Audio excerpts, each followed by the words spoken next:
అసలు మీరు రాస్తారోకు చేస్తున్నారు కదా రైతులందరూ, మీ ప్రధాన సమస్యలు ఏంటి? ధాన్యం ఆన్లైన్ లో మిల్లు కాడ దింపుకోవాలండి.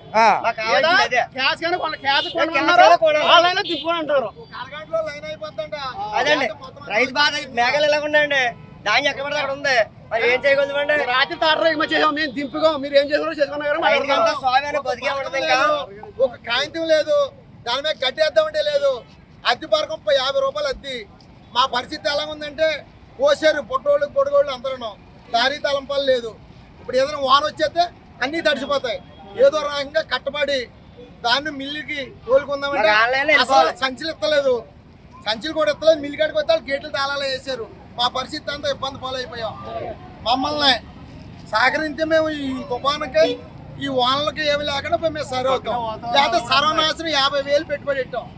ఇప్పుడు 50,000 పెట్టుబడి పెట్టాం ఒక మనిషి. అంటే దేశానికి రైతే రాజు అని చెప్పి, రైతే వెన్నుముక్క అని చెప్తున్న ప్రభుత్వాలు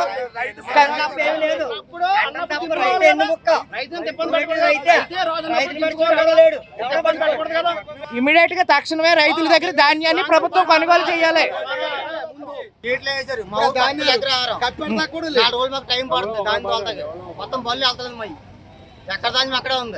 అంటే రైతుల దగ్గర నుంచి ప్రభుత్వం ధాన్యం కొనుగోలు చేయట్లేదని చెప్పి, వాతావరణం బాగుండట్లేదు కాబట్టి మీ రైతులకు తక్షణమే కొనవలసిందే.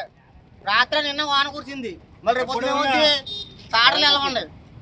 ధాన్యం మాకు వెళ్ళవు, మొలక మొలుతాయి కొండల్లో. మాకు డిమాండ్ అది కావాలి మాకు.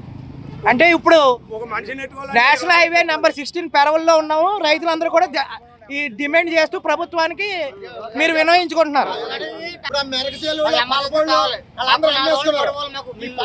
ఉండిపోయాం మేము.